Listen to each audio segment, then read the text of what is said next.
My name's Ben Nimmo, and I'm the Director of Investigations at Graphica, which is a New York-based social media analytics company. My job is to identify, expose, and understand disinformation and information operations online. And I've been doing this since 2014. I used to be a journalist based in the Baltic States and then in Brussels, and I used to work at NATO. So in my various different jobs, I've been studying disinformation and information operations for a long time. And one of the things I've worked on the most is trying to predict the kind of things that threat actors are going to do and the kind of ways that they can shape their disinformation and craft their message. And the model I've developed is a rule of thumb that anyone can use to predict roughly what a threat actor might say in particular circumstances. And this model is called the 4Ds. The 4Ds are dismiss, distort, distract, and dismay. These are the four things that you can expect a disinformation actor to try and do if they come across a story which is unfavorable to them. I developed this model from studying Russian information operations particularly, and in the wake of the annexation of Crimea in 2014. But this is not a model that's limited to Russian operations. It seems to be more a general pattern that you can observe in lots of different threat actors around the world.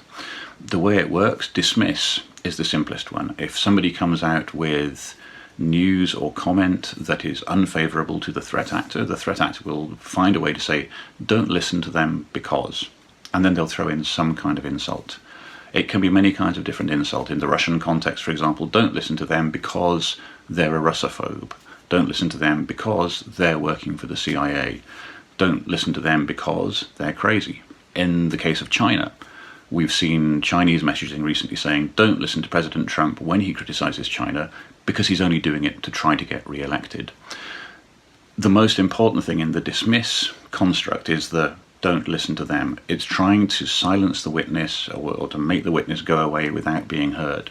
And the insult, the dismissal that goes on with it is tacked on to the end. Don't listen to them because, and then you add an insult. So that's the first technique. It's by far the most common technique. It's the easiest one for threat actors to deploy. You just throw in an insult. The second one is distort. If the facts don't suit your story, make up your own facts. The classic example of this was in July 2014. A Russian military unit shot down Malaysian Airlines flight MH17 over Ukraine. International investigators have already named the unit.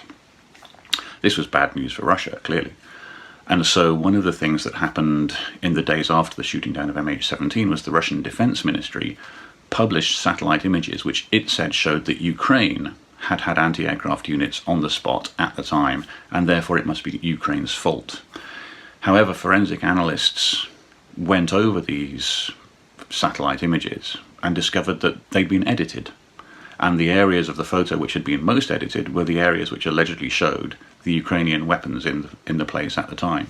So it looks very like Russia had simply photoshopped images to try and fake evidence that Ukraine was to blame rather than Russia. It's distorting the evidence. So the second D is distort. If the evidence doesn't suit your story, you make up your own evidence. The third one is distract. If the conversation is getting uncomfortable, if it's focusing on something that's unfavorable to you, change the subject, accuse somebody else of the same thing.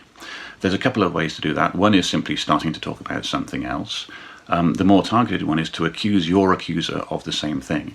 So, for example, when NATO states accused Russia of bombing civilian targets in Syria during the war there, some of the responses included, well, you bombed civilians in Yugoslavia in 1999, and even look what you did in Vietnam.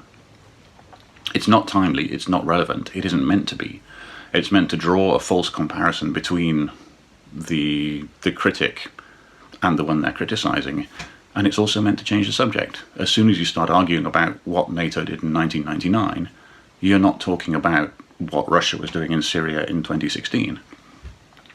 In the same way, when the US earlier this year was criticizing China for its treatment of the Hong Kong protesters, one of the Chinese responses was to say, well, look at what your police are doing to the George Floyd protesters.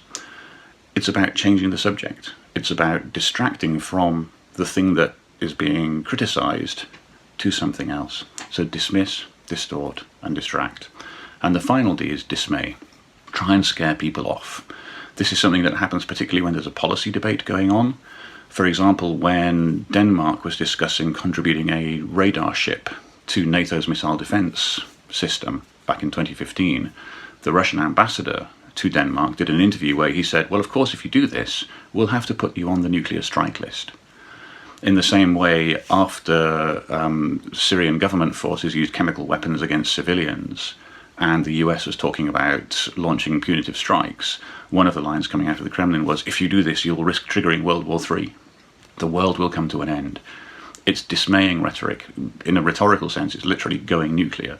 What you're trying to do is scare people off so much that they will no longer think about doing what they've been talking about. So the 4 Ds, dismiss, distort, distract, and dismay, are the 4 standard ways in which disinformation actors will try to respond to criticism. And you can use that model both to analyze what they're doing and explain to people this is how this works, and to predict what they might do next. So for any given set of circumstances, you can think about a particular piece of bad news which will come towards a particular problem actor, threat actor, and you can use the 4D model to try and predict what are they going to say.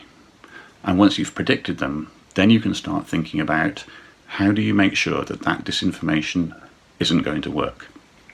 Because so much of our work is making sure that people are able to analyze the disinformation and counter it or understand it or explain it to people themselves. And using models like the 4Ds, you can think ahead, what are the likely attacks going to be, and then how can you make sure they don't work.